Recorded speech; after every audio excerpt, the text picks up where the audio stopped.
오늘 우리에게 주신 하나님의 말씀은 민수기 11장 1절에서 3절의 말씀입니다.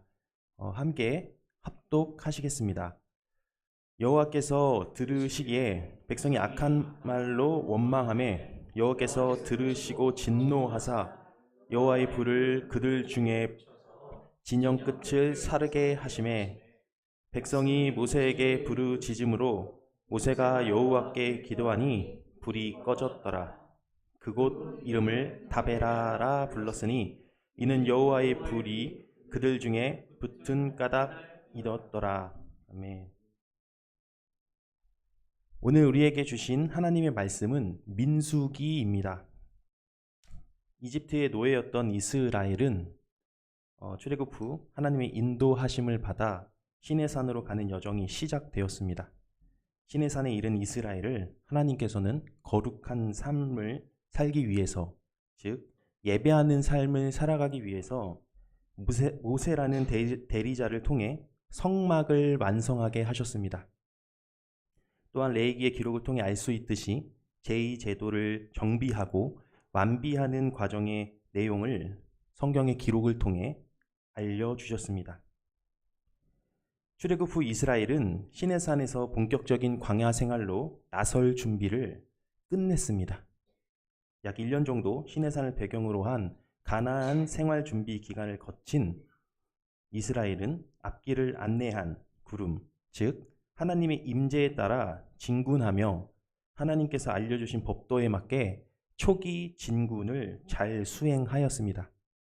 그런데 오늘 본문인 11장 초기에는 갑작스럽게 하나님에 대한 원망의 내용이 언급되고 있습니다. 광야 진군을 위해서 준비했던 과정과 하나님의 명령을 따라 진군했던 모습과는 매우 대조되는 모습을 오늘 본문 11장에서 보여주고 있습니다.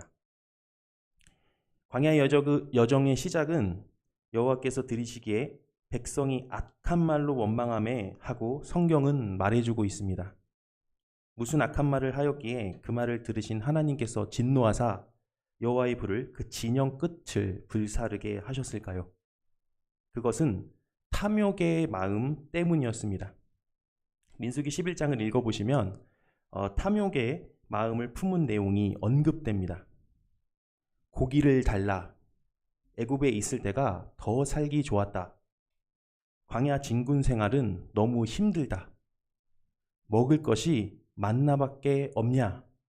라는 등의 누구라도 충분히 불평할 만한 내용을 가지고 말하고 있기는 합니다. 신앙생활을 오래 하신 분이시라면 오늘 본문의 내용과 이스라엘 백성의 불평, 불만은 조금 진부하게 들리실 거라고 생각합니다. 뻔한 소리같이 들리는 내용들, 하나님을 경외하지 않고 원망하고 일용한 양식에 감사한 삶이 아니라 비교하며 하나님에게 불순종하는 내용은 우리가 살면서 너무나도 밀접하게 겪는 일들이랑 다르지 않기 때문입니다. 너무 뻔하고 흔한 일입니다.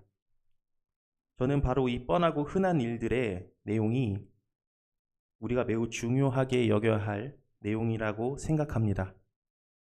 하나님을 믿는 사람들 뿐만 아니라 인간에게 현실 속 주어진 삶에서 먹는 것, 입는 것, 자는 것, 나의 삶의 계획에서 원하는 삶을 사는 것만큼 중요한 것이 어디 있겠습니까? 그러나 주님께서는 언약에 신실하지 못한 태도를 매우 어려워하시는 것 같습니다. 물론 하나님의 계획은 선하시며 결국에는 자비를 베풀어 주실 거라고 우리는 믿습니다. 그러나 우리가 중요하게 여기는 것들과 하나님과 나란히 같은 위치에 올려 놓아 보았을 때 우리는 하나님을 매우 낮은 위치에 올려놓을 때가 많이 있습니다. 이것이 매우 심각한 수준에 이를 때는 배교라는 말로 표현할 수 있을 것 같습니다.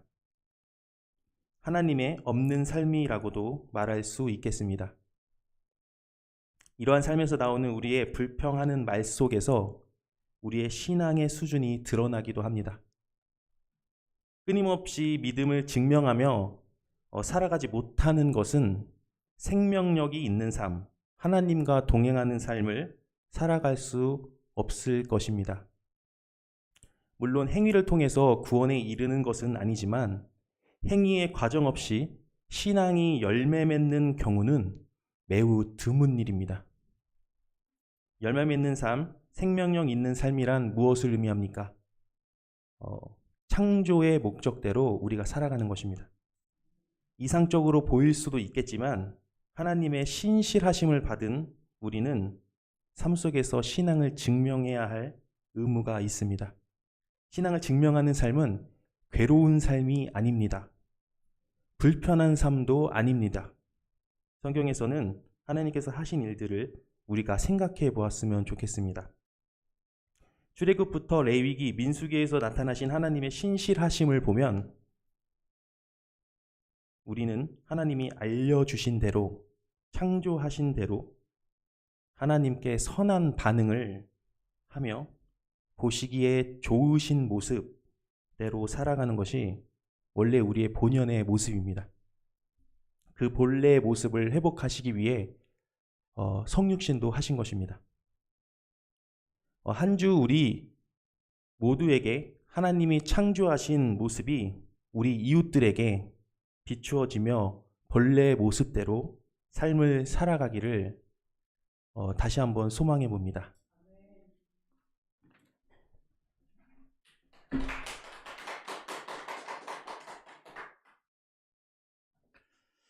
네, 우리 옆에 있는 분들하고 제 고백하겠습니다. 사랑합니다. 축복합니다.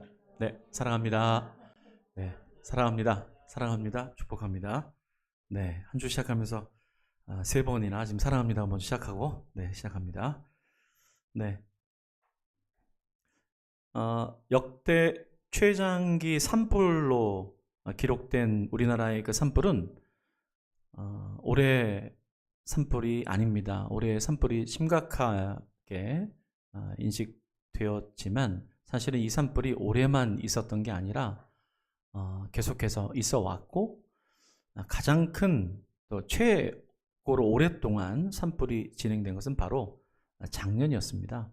작년 무려 13일간 정확히 14일 정도 한 2주간에 걸쳐서 산불이 꺼지지 않은 상태 속에서 울진에서 산불이 시작해서 그것이 그렇게 2주 동안 역대 최장 기록으로 아픔을 주고 화마가 핥히고 간 현장에 올해도 산불이 그렇게 있는 강원도 강릉 지역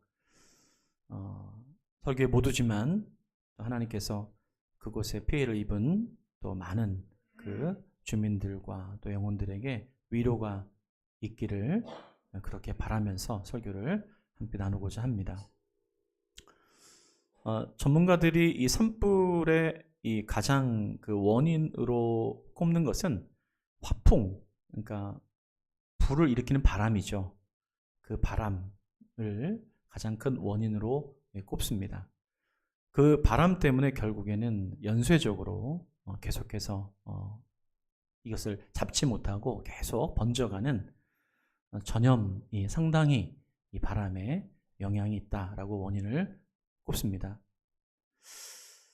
또 산불이 이렇게 장기화된 또 하나의 숨어있는 중요 요인으로는 불을 끈 것으로 알았는데 다시 잔불과 그 불씨로 인해서 다시 또 그곳에 불이 일어나게 되는 연쇄 현상들이 또 이게 벌어지기 때문에 심각한 문제가 되고 있다라는 그런 원인의 분석입니다.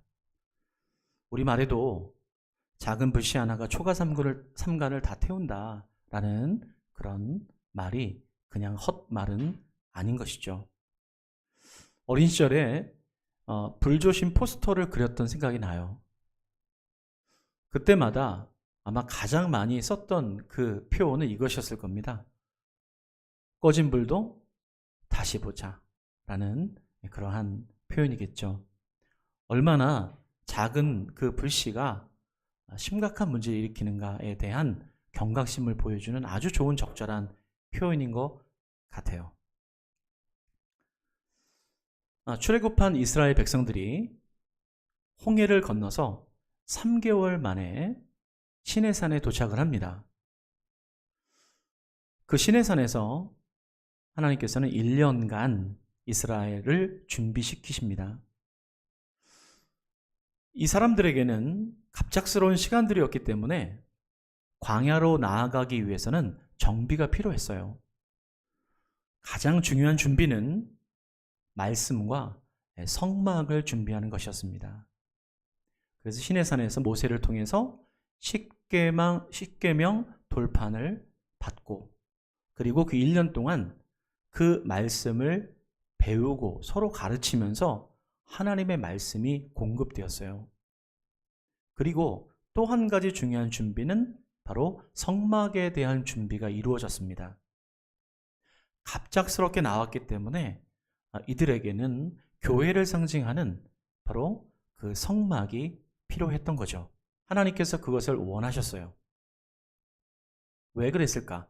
그 이유는 앞으로 이 말씀과 성막은 이 이스라엘 백성들이 광야의 여정 40년을 가게 되면서 그 여정 가운데 그게 왜 필요했는지를 확인하게 됩니다. 시내산에서 바로 이런 1년간의 이 준비의 과정들을 담아놓은 성경이 출애굽기와 레위기입니다. 그리고 이 준비가 마쳐진 뒤에 드디어 광야로 출발하게 되는, 저는 이렇게 표현했는데, 벅찬 시작의 내용을 보여주는 성경이 민수기입니다. 특히 민수기 11장부터가 그 광야의 시작이에요. 출발입니다. 그런데 서두부터 분위기가 심상치가 않습니다. 왜일까요? 불이 납니다. 불이 납니다. 심각한 불이 이스라엘 공동체에게 번져나갑니다. 오늘 그 내용을 서두에서 민수기 11장 우리가 읽었던 말씀 1절에 그 상반절 말씀만 따로 띄어서 한번 읽어볼게요. 자, 11절 1절에 그 11장 1절에 상반절 말씀 함께 한번 읽어봅니다. 시작. 여호와께서 들으시기에 백성이 악한 말로 원망하매 여호와께서 들으시고 진노하사. 네, 출발하는 그것이 얼마나 감격적이겠습니까? 저는 말씀을 준비하면서 어린 시절 운동회가 생각이 났어요. 시골에서 운동회 할 때 운동회 시작하기 전에 등용문을 만들어 놓습니다. 등용문을 만들어 놓은데 그 교정에는 등용문에 이렇게 준비할 수 있도록 그 분위기에 맞도록, 그다음에 하늘 그 공간마다 만국기가 이렇게 걸려져 있고, 그런 다음에 앞으로라고 하는 노래가, 동요 같은 노래가 나와요. 앞으로 이 노래가 퍼져나가면서 저는 교정에 들어설 때 그 등용문을 지나면서 벅찬 감격과 함께 그 트랙을 이렇게 걸었던 그 생각이 납니다. 이스라엘 백성들이 시내산에서의 모든 준비를 마치고 광야로 들어가는 그 벅찬 그 순간은 그래야 될 텐데, 마땅히 그런 분위기여야 될 텐데, 지금 1절 첫 번째 내용은 전혀 상관없는 분위기가 나오죠. 불이 납니다. 불이 났냐고요? 지금 읽은 구절에 불이 안 나오는데요. 왜 제가 불이 났다라고 표현했을까요? 이스라엘 이 공동체에 불이 났어요. 왜입니까? 오늘 말씀 보니까 백성들이 악한 말로 원망하는 상태가 됐다는 것을 표현해주고 있죠. 불이 납니다. 여러분, 말은 불입니다. 제가 이렇게 말씀을 드리면 아니라고 생각할 수도 있기 때문에 성경에서 어떻게 이것을 표현해주고 있을까요? 야고보서 3장 6절을 보게 되면 이런 표현이 나오죠. 자, 야고보서 3장 6절 말씀 함께 읽어봅니다. 함께 읽죠. 시작. 혀는 곧 불이요 불의의 세계라. 혀는 우리 지체 중에서 온몸을 더럽히고 삶의 수레바퀴를 불사르나니 그 사르는 것이 지옥불에서 나느니라. 말은, 혀는 불과 같다라고 그렇게 말씀해주고 있죠. 이스라엘 백성들이 출발하는 그 분위기는 굉장히 좋았을 겁니다. 그러나 하나님은 거기에 주목하시는 것이 아니라 그들 안에 돌고 있는 불, 악한 말, 원망하는 말, 그것을 심각하게 보고 계셨다는 거예요.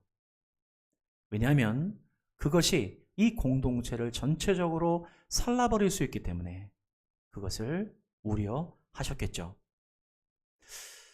우리는 여러분 잘 알고 있습니다. 무엇을요? 말이 얼마나 중요한가를 말이죠. 특별히 성경은요, 말에 대해서 아주 강조를 합니다. 그냥 강조하는 정도가 아니에요. 그 성경 구절만 찾아봐도 양이 아주 굉장히 많습니다.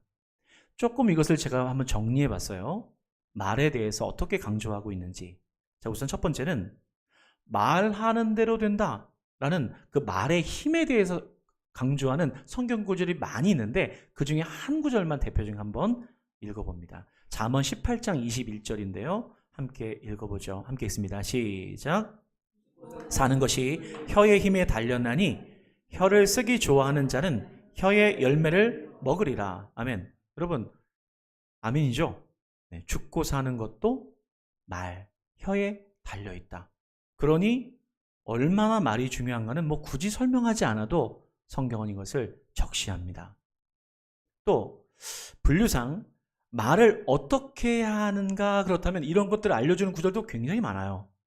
대표적인 말을 어떻게 해야 되는가를 말해주는 성경 구절 하나만 한번 읽어보도록 하죠. 함께 읽습니다. 잠언 12장 18절인데요. 함께 읽죠. 시작. 칼로 찌름같이 함부로 두루다니며 말하는 자가 있거니와 지혜로운 자의 혀는 양약과 같으니라. 말을 어떻게 해야 되는가 라고 하는 그 부분이 아주 자세하게 설명되어 있죠. 쉽게 말씀드리면 말은 칼을 들고 다닌다는 거예요. 위험하다는 거죠. 능력도 있지만 위험하게 사용될 수 있다는 거죠. 굉장히 양면성을 갖고 있다는 겁니다. 그래서 우리는 상황과 때에 맞는 말을 해야 된다라고 하는 구절도 상당히 많아요. 그 중에 한 구절만 한번 확인해 봅니다. 잠언 15장 23절인데요. 함께 한번 읽어보죠. 함께 읽습니다. 시작. 그 입의 대답으로 말미암아 기쁨을 얻나니 때에 맞는 말이 얼마나 아름다운고. 여러분 아멘입니까? 그 말 한마디 때문에 눈 녹듯이 그 마음이 이렇게 싹 사라지는 거 경험하시죠? 그래서 우리는 참 인정받고 싶어 하잖아요. 그 말 한마디, 무조건 좋은 말이 아니라 그때에 딱 알맞는 말, 성경은 그 말을 우리에게 하라고 요청한다는 거죠. 자, 우리가 이렇게 하면 좋은데 우리는 말에 참 실수가 많아요. 그래서 경계하고 조심해야 되는 것들도 있습니다. 뭐냐면, 그래서 대부분 다른 사람의 말, 또 다른 사람에 관련된 것, 이런 것들에 대해서 말하다가 실수가 많아요. 성경은 그걸 알고 있습니다. 우리 연약함들을요. 그래서 그 많은 구절 가운데 잠언 26장 22절 한번 읽어볼게요. 함께 읽습니다. 시작. 남의 말하기를 좋아하는 자의 말은 별식과 같아서 뱃속 깊은 데로 내려가느니라. 저도 이거 하면서 굉장히 많이 찔렸어요. 네, 저도 남의 말할 때 얼마나 그게 맛있는지 그 정도로 시간 가는 줄 모르고 제가 많이 찔렸습니다. 네. 우리가 연약함들이 있죠.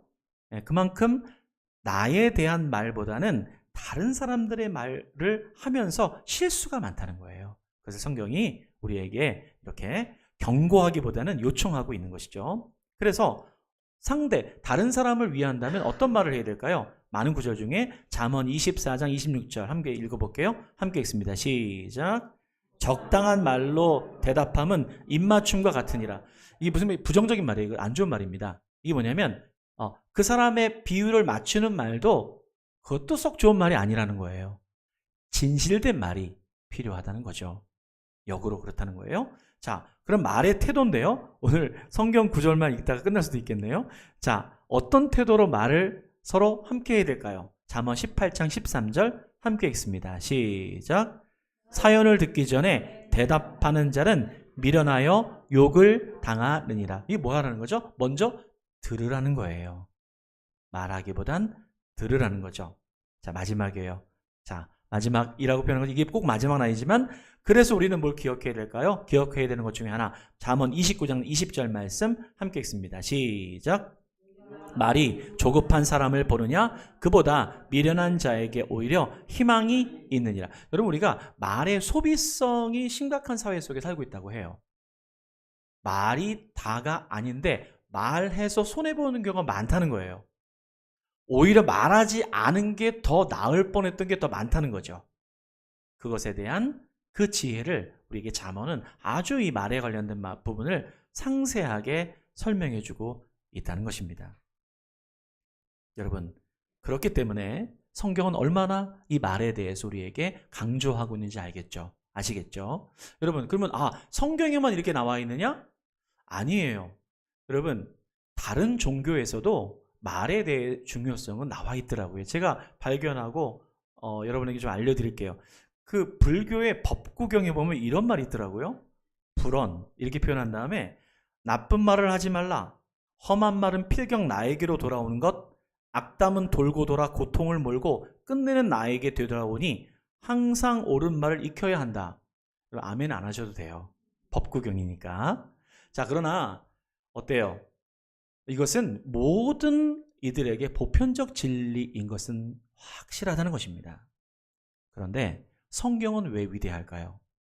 성경은 이 말이 왜 이렇게 중요한가만 말하는 것이 아니라 그 말에 근원된 이유, 왜 말이 이토록 중요한가, 말의 힘과 그 근원과 비밀을 우리에게 알려주고 있다는 거예요. 그게 성경의 다른 부분입니다. 무엇일까요? 말은 바로 하나님께서 우리에게 주신 선물인데 에너지고 능력인데 여기엔 비밀이 있다는 거예요. 그 비밀은 우리가 이미 알고 있습니다. 무엇일까요? 하나님께서 이 세상을 창조하실 때 무엇으로 창조하셨는가요? 말씀으로 창조하셨다는 거죠. 우리 인간은, 우리 사람은 바로 하나님의 형상을 닮은 이 우주의 유일한 피조물이라는 거예요. 그래서 우리에게는 다른 동물들과는 다른 아주 소중한 하나님께서 주신 능력이 있는데 바로 그것은 말을 통해서 의사소통하는 능력을 주었다는 거죠. 여러분, 동물들도 자신의 감정을 통해서 이렇게 의사소통하죠. 네, 반려견들 키우면서 많이 경험하시잖아요. 의사소통이 좀 되긴 됩니다. 그런데 저희 집에도 반려견이 한 마리 있는데요. 네, 이 반려견이 저희들과 이렇게 살면서 얘가 말하려고 애쓰는 게 느껴질 때가 있어요. 사람처럼. 멍멍멍 짖기보다는 이상한 소리를 내는데 저희가 나중에 보니까 뭘 말하려고 애를 쓰는 그런 게 느껴졌어요. 그러나 동물에게는 말이 주어지지 않았다는 거죠. 오직 하나님의 형상을 닮은 바로 우리들에게만 고유하게 주신 게 말, 언어, 혀라고 하는 것입니다. 그래서 성경은 말을 통해서 사람을 살리기도 하고 죽이기도 할 정도로 거기에는 하나님의 능력과 에너지가 담겨있는 비밀이 거기에 있다라고 말씀해주고 있는 거예요. 성경은 그래서 어떻게 표현하고 있죠? 그래서 이 작은 키와 같다. 예. 야고보에서 그렇게 표현하잖아요. 우리의 육체를 제어할 수 있는 그런 힘도 말이다 라고 성경은 말씀해주고 있는 거예요. 그러니 여러분, 우리는 어떤 능력을 갖고 있습니까? 이 말로 다른 사람을 살릴 수 있다는 걸 먼저 생각해야 돼요. 그러니 우리는 다른 사람들을 칭찬하고 응원하고 격려하고 또 그들의 그 아픈 부분을 합당한 말로 그렇게 그에게 전해줄 수 있는 능력이 우리에게 주어졌다라는 것을 꼭 기억해야 된다는 겁니다. 그런데 말에는요, 좋은 말도 있지만 악한 말도 있다는 거죠. 문제는 우리가 알고 있는 이 악한 말이 문제입니다. 실제로 이 악한 말들은 실제로 엄청난 위력을 갖고 있어요. 이스라엘 공동체가 여러분 광야에 39년 동안 광야를 헤매고 다녔습니다. 내용을 우리가 알고 있잖아요. 그런데 가장 그들이 그 걸림돌이 되었던 것은 다른 게 아니라 바로 이 말이었어요. 그 중에서도 악한 말이죠. 원망하는 말, 비방하는 말, 수군대는 말이었어요. 악한 말들은 전염병처럼 그 확산의 속도가 공동체를 휘감아 몰아칩니다. 마치 산불이 급속도로 번지듯 그렇게 불처럼 번진다는 거예요. 좋은 말보다도 악한 말이 더 빠른 것 같습니다. 제가 속도는 재보지 않았지만 그런 것 같아요. 자, 그러나 우리가 좀 더 나아가서 오늘 우리는 이스라엘 공동체가 이 출발의 여정 속에서 이 부분을 다루고 계시는 하나님의 이 말에 대한 영역에 대한 부분을 우리가 좀 더 자세히 살펴보면서 단순히 불편한 마음을 가질 필요가 없어요. 어떤 불편한 마음? 여러분, 이런 설교를 말씀을 하게 되면 오해의 소지가 좀 있습니다. 뭐냐면 부정적인 말 하지 말고 긍정적인 말 해라. 그러면 누가 부정적인 말을 한다는 겁니까 지금? 성도님들이 부정적인 말들을 하면 안 된다. 뭐 이런 식으로 설교가 되면 설교가 본질을 잃어버리게 돼요. 그게 본질이 아니라는 겁니다. 그 본질이 도대체 무엇일까? 우리는 함께 변두리 공동체를 세워가면서 하나님께서 이 영역에 대해서 어떻게 바라보길 원하시는지를 우리가 함께 펼쳐놓고 그 진리를 잘 수용할 필요가 있다는 거예요. 불편한 마음 가질 필요가 없습니다. 하나님의 관점을 보기를 원해요. 자, 그러면 하나님께서 이 부분을 어떻게 다루어 가시는지를 함께 한번 살펴보죠. 자, 오늘 말씀을 좀 더 함께 다시 한번 읽어보는 의미에서 11장 그 1절 말씀, 우리가 상반절만 읽어봤는데 한번 통으로 한번 1절 말씀을 함께 한번 읽어보도록 할게요. 다시 한번 1절 말씀 함께 읽어봅니다. 시작. 여호와께서 들으시기에 백성이 악한 말로 원망하매 여호와께서 들으시고 진노하사 여호와의 불을 그들 중에 붙여서 진영 끝을 사르게 하시매. 여기에서 사실 원망과 불평의 문제가 나오죠. 사실은 말이 문제가 아니라 그 말이 담고 있는 원망과 불평이 문제인 것입니다. 우리는 말을 잘해라 이렇게 얘기하지만 사실 이 원망과 불평의 문제가 뭐 지금 이 시대에 그게 큰 문제인가? 이렇게 생각해 볼 수가 있어요. 그런데 지금 먹는 문제도 아니고 돈의 문제도 아니고 무슨 건강의 문제도 아니고 지금 하나님께서 원망과 불평의 문제를 살인이나 간음이나 거짓말과 거짓 증거, 우리가 연약한 부분이 얼마나 많습니까? 그런데 우상 문제까지 포함해서요. 하나님을 망령되이 일컫는 너무나도 많은 것들이 있는데 그 중에서도 제일 심각한 문제를 다루고 있는 게 원망과 불평이라고 하는 것에 주목해야 된다는 거예요. 왜 우리는 사실 이것을 주목하지 않을까요? 이게 주는 파급 효과가 너무 크다는 걸 잘 모를 경우가 많아요. 왜? 말이니까 말한 것 뿐인데 라고 생각한다는 거죠.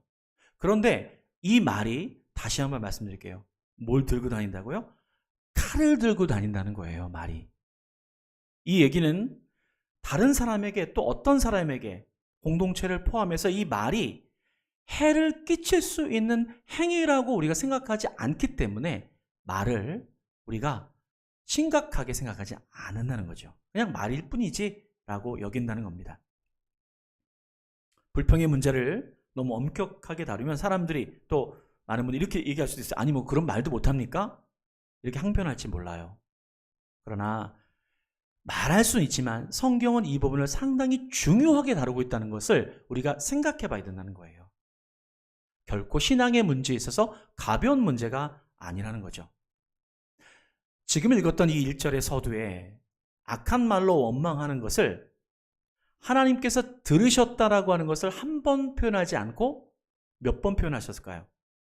2번에 걸쳐서 하나님이 들으셨다고 표현해요. 여러분, 우리가 아무리 여러분 기도해도 하나님이 들으시는 것 같아요? 안 들으시는 것 같아요? 내 기도는 왜 이렇게 안 들어주시지? 여러분 그런 경우가 많죠. 근데 오늘 하나님께서 이렇게 말씀하십니다. 내가 들었다. 하나님이 왜 이렇게 이걸 강조해서 말씀하실지 모르겠지만 하나님이 들으시는 그것 중에 이 원망과 불평의 문제를 심각하게 한 번 들으신 게 아니라 짧은 구절 속에 2번이나 들으셨다라고. 근데 듣기만 하면 좋으신데 하나님이 이걸 어떻게 다루실까요? 뒤에 보게 되면 그 악한 말에 진노하셨다. 10절 나중에 우리 읽지 않은 그 구절 11장에 보게 되면 그 진노하심을 한 번 더 표현하세요. 여러분 진노가 그냥 진노입니까? 하나님이 진노하는 것을 여러분 우리는 상상할 수가 없어요. 하나님의 거룩하심과 의로우심이 이 악한 말과 원망에 대한 이 죄에 대한 진노를 하나님을 일으키고 있다는 것을 우리가 심각하게 이것을 살펴봐야 된다는 거죠. 누구도 예외는 없습니다. 바로 그것을 강조해주고 계시다는 거예요. 여러분, 자 그렇다면 여러분 왜 이렇게 이것을 하나님께서 심각하게 여기시는 것일까? 라는 것, 성경을 통해서 우리는 이것에 대한 몇 가지에 대한 부분들을 좀 살펴봤으면 좋겠습니다. 원망의 말이 도대체 무엇이 문제인가? 라고 하는 것이죠. 자, 무엇이 문제일까요? 여러분, 이어지는 구절 중에 민수기 11장 4절 말씀인데요. 자, 4절 말씀을 먼저 한번 읽어보고 그것의 첫 번째 원인을 한번 생각해 보죠. 자, 11장 4절 말씀 함께 읽어봅니다. 함께 읽죠. 시작. 중에 섞여 사는 다른 인종들이 탐욕을 품음에 이스라엘 자손도 다시 울며 이르되 누가 우리에게 고기를 주어 먹게 하랴. 여러분 이 말씀을 보게 되면요. 지금 한 가지 좀 재밌는 표현을 좀 해주고 있어요. 재밌게보다는 어떤 표현이 나오면 이스라엘 공동체 가운데 다른 인종도 있었구나. 200만 명이 넘는 출애굽한 그 이스라엘 백성은 이스라엘 사람들만 있었던 게 아니라 다른 인종도 섞여 있었다는 거죠. 자, 그런데 그 다른 인종들이 무엇을 품죠? 탐욕을 품습니다. 그 탐욕을 품은 이유가 다름 아닌 그들이 영향을 받게 되고 이 원망의 말과 불이 붙게 되고 서로 이렇게 큰 불로 번지게 된 결정적인 이유들이 여기에 나타나 있는 거죠. 이게 확산되고 있다는 거예요. 다른 사람들에게 확산되고 있는 범위가 점점 더 넓어지고 있음을 말해주고 있는 것이죠. 불평과 원망의 전염성을 경고해주고 있다는 거예요. 여러분, 진행을 하고 나아가야 되는데 어때요? 이스라엘 백성들이 그 광야로 나아가는 그 아주 감격스러운 모습이 왜 등장하고 있지 않을까요?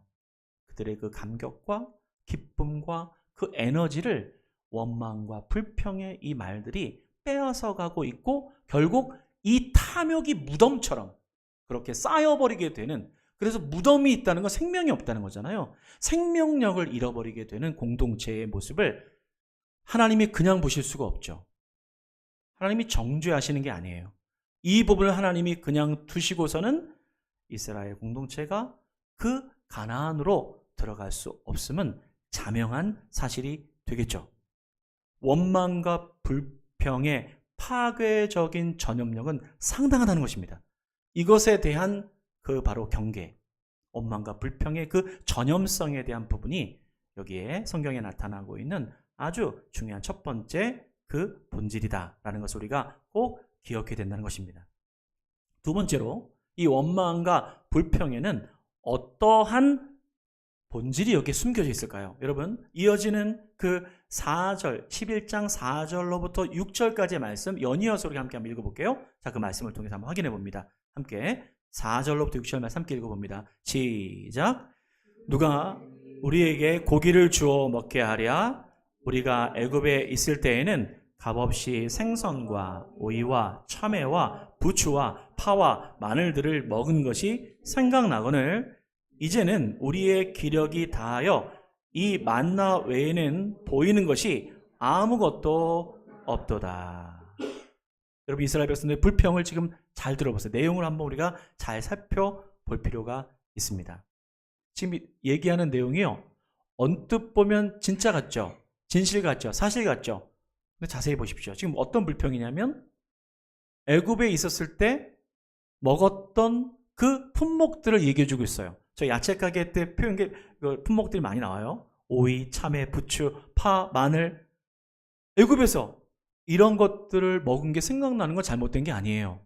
자, 그런데 이들의 원망과 불평의 이 표현 가운데 자세히 보십시오. 문제가 있어요.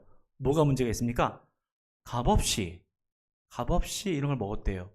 여러분, 그들이 값없이 먹었을까요? 아니에요. 이들이 이 먹은 것은 노예로 있으면서 그 노예의 일을 하면서 그것에 해당되는 값으로 받았던 품목들입니다. 애굽이, 이집트의 그 바로가 뭐가 이스라엘 백성들이 이쁘다고 이들에게 무료로 값없이 그것을 줬겠어요? 자기 나라들 사람들 먹일 것도 없는데 그러지 않았어요. 그런데 지금 여러분, 원망과 불평의 말이 부분적으로는 사실일지 모르겠지만, 그러나 깊이 들어가 보게 되면 진실을 왜곡하고 있다는 거예요. 사실 그렇지 않아요. 그런데 뭐예요? 이들은 지금 거짓이 여기에 섞여 들어가서 그것을 잃어버린 채로 있다는 것. 얼마나 안타까운 모습입니까? 그렇기 때문에 원망과 불평의 부분들을 깊이 들어가 보게 되면 거기에는 거짓이라고 하는 부분이 거기에 쌓여 있을 수밖에 없다라는 것. 그러니 여러분, 원망과 불평은 우리가 단순히 넘어가야 될 문제가 아니다라는 것을 우리가 기억해야 되는 것이죠. 여기 보게 되면요, 여러분, 결국 문제가 뭐였어요? 만나 너무 질렸다는 얘기죠? 네, 그 얘기 한 거예요. 그런데 원망과 불평의 말을 하면서 있지도 않은 사실들이 서로 확산되고 있다는 거예요. 심각한 문제죠. 그러니 여러분, 얼마나 이상한 일이 벌어지고 있습니까? 아마 애굽은 이 얘기를 들었더라면 아마 기가 찼을 거예요. 애굽에서 이 얘기를 들었더라면 값없이 그렇게 준 적이 없는데 값없이 주었다고 하니 애굽은 참 좋은 나라죠. 하지만 그런 일이 없었어요. 거짓은 또 다른 거짓을 낳을 수밖에 없는 그 안타까움이 여기에 담겨져 있는 것이에요. 여러분, 우리는 말씀을 들으면서 다시 한번 원망과 불평이라고 하는 것은 누구에게나 대상이 될 수 있다는 것을 먼저 인정하고, 그러면서 공동체와 하나님의 이 나라를 생각하면서 나아가게 될 때 이 부분을 이제 그러면 어떻게 됩니까? 그냥 두어서는 안 되겠죠. 우리의 관심은 정죄가 아니에요. 해결하는 것입니다. 하나님의 말씀은 그래서 위로요, 또 우리에게는 분명한 하나님의 은혜의 해결책이 있기 마련이에요. 그것이 없이는 은혜가 될 수 없겠죠. 자, 그럼 여러분, 첫 번째, 이 원망과 불평함에 대한 부분들을, 이 말에 대한 부분들을 해결하기 위해서는 어떻게 될까요? 첫 번째 해결책은요, 사실 해결책이 그렇게 어렵지 않아요. 왜 어렵지 않을까요? 여러분, 한번 생각해 봤으면 좋겠습니다. 어떤 것을요? 여러분, 단순히 부정적인 말을 하지 말아라 이렇게 얘기하면요, 그 말이 맞는 말이긴 하지만 그 말 들으면서 부정적이 됩니다. 그렇지 않으세요? 부정적인 말을 하지 말아라 그러면 왠지 할 말도 막는 것 같고, 왠지 또 부정적이 되는 것 같아요. 그런 심정이 드는 게 사실입니다. 자, 그러면 해결책이 무엇일까요? 왜 해결책이 그리 어렵지 않다고 말씀드렸을까요? 한번 생각해 봅니다. 여러분, 이스라엘 백성들이 광야에서 그들이 원망과 불평했던 내용들 몇 가지만 제가 예를 들어 볼게요. 그 이후에 대표적인 첫 번째는 물이 없었을 때 불평과 원망을 엄청나게 많이 했습니다. 저는 인간적으로 이해가 됩니다. 그죠? 자, 그러면 원망과 불평하는 이 물로 인해서 이 말들이 확산되는 것들을 해결하기 위해서 어떻게 될까요? 너무 어려운 질문일까요? 물이 없으면 불평하지 말고 물을 달라고 하면 됩니다. 물이 없으면 물이 필요하잖아요. 그죠? 물을 달라고 하면 돼요. 그게 해결 방법입니다. 그런데 우리는 또 이스라엘 백성들은 어떻게 합니까? 물이 필요한 게 뭐가 문제겠어요? 그런데 원망하죠. 불평하죠. 본질을 벗어난다는 거예요. 자, 고기가 또 먹고 싶어서 원망을 엄청나게 많이 했습니다. 그래서 하나님이 참 해악적으로 하나님이 어떻게 했습니까? 갑자기 한 달 동안 메추라기만 먹었던 거 기억하시죠? 너무 많이 먹어가지고 이에 낄 정도로요. 네. 여러분, 고기가 먹고 싶은 게 무슨 잘못이겠습니까? 여러분, 이거 어떻게 해결할 수 있을까요? 고기가 먹고 싶으면 원망하지 말고 고기를 달라고 하면 됩니다. 광야를 걷다가 너무 힘들죠? 힘든 건 당연해요. 자, 그러면 휴식이 필요해요. 그러면 부정적으로 말하지 말고 휴식 좀 쉽시다. 휴식을 강구하면 됩니다. 그런데 휴식을 안 주는 게 아론인 것 같고, 휴식을 안 주는 게 하나님인 것 같고, 휴식을 안 주는 게 모세인 것 같고, 휴식을 안 주는 게 남편인 것 같고, 쉬면 되는데 원망과 불평이 확산되는 것이죠. 성경은 고난을 당할 때 힘들면 불평하지 말고 무엇을 달라고요? 피할 길을 달라라고 기도하라 라고 말씀하십니다. 그것이 우리에게 요청되고 있는 것이죠. 여러분, 첫 번째 해결책은 너무 단순하지 않아요? 그것을 잘 알았던 사람이 누구냐면 모세였어요. 모세. 제가 오늘 PPT로 준비하지만 여러분 2절 말씀을 보게 되면 1절에서 이 엄청난 불이 막 붙자, 네, 그러자 모세가 했던 게 있습니다. 2절 말씀인데요. 여러분 2절 말씀은 여러분 성경이 있으시면 PPT가 준비되지 않았기 때문에 본문이 있으니까 괜찮겠네요. 좀 띄워주시면 좋겠어요. 네, 2절 말씀, 네, 함께 한번 읽어주셨으면 좋겠습니다. 함께 읽습니다. 시작.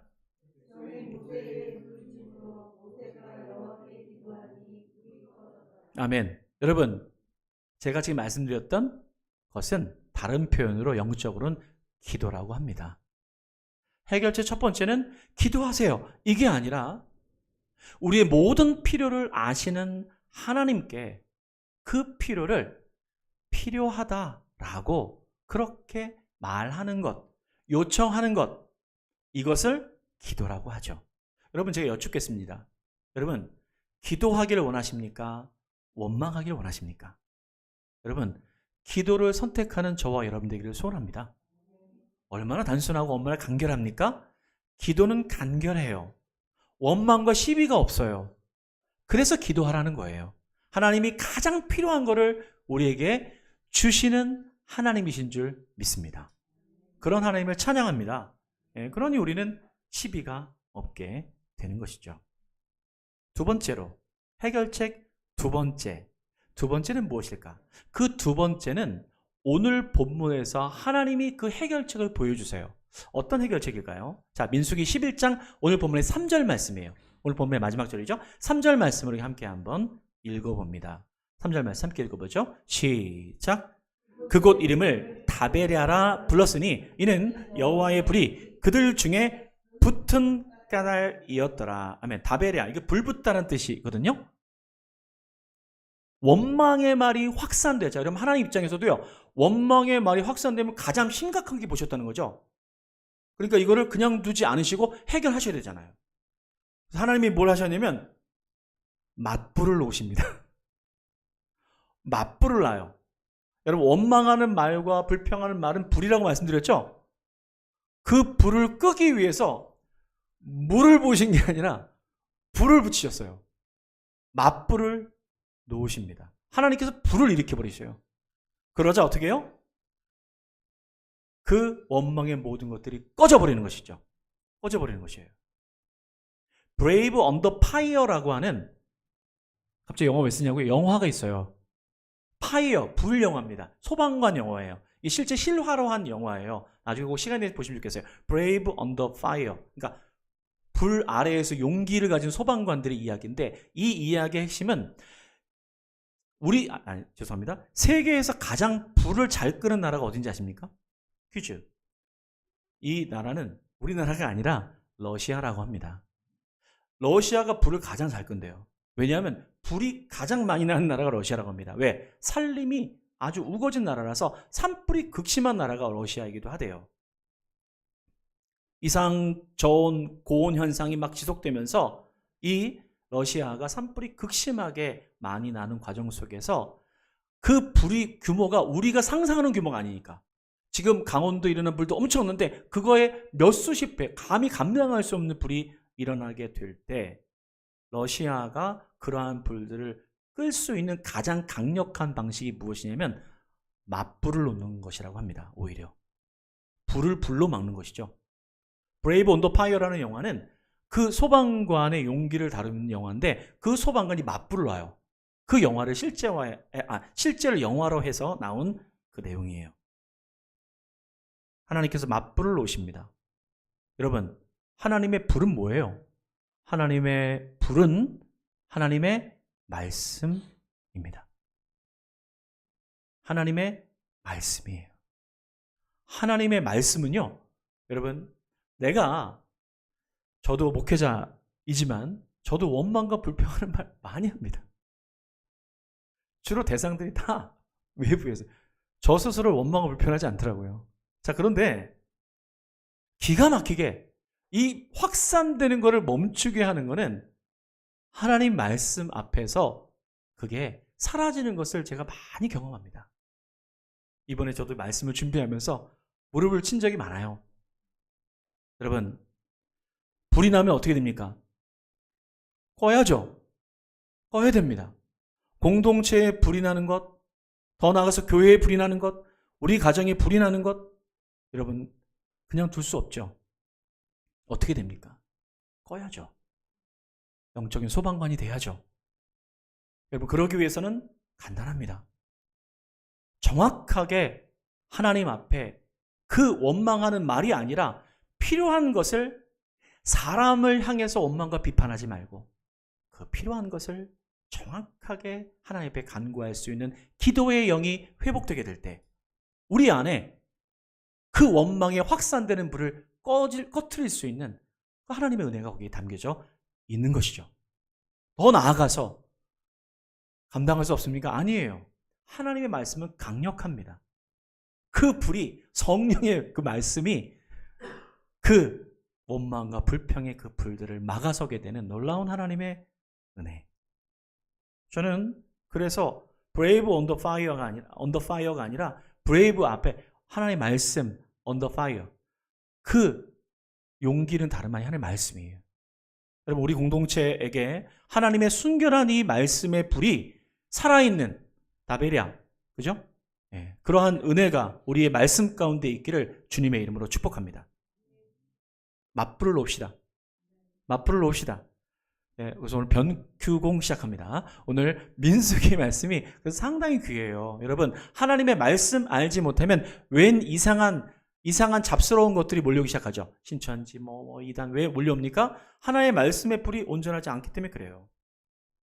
말씀을 정리합니다. 오늘 말씀의 제목은 그래서 한번 따라해 보시면 좋겠습니다. 꺼진 말도 다시 보자. 제가 바꿨어요. 꺼진 불도 다시 보자가 아니라 꺼진 말도 다시 보자. 우리의 말을 잘 다스리면서 우리 공동체가 하나님의 공동체로 든든히 서가는 그러한 은혜가 있기를 주님의 이름으로 축복합니다. 아멘. 우리 다 함께 일어나셔서 함께 주님을 높여드리며 나아갑니다. 오늘 결단의 찬송 함께 하고요. 기도로 마치도록 하겠습니다.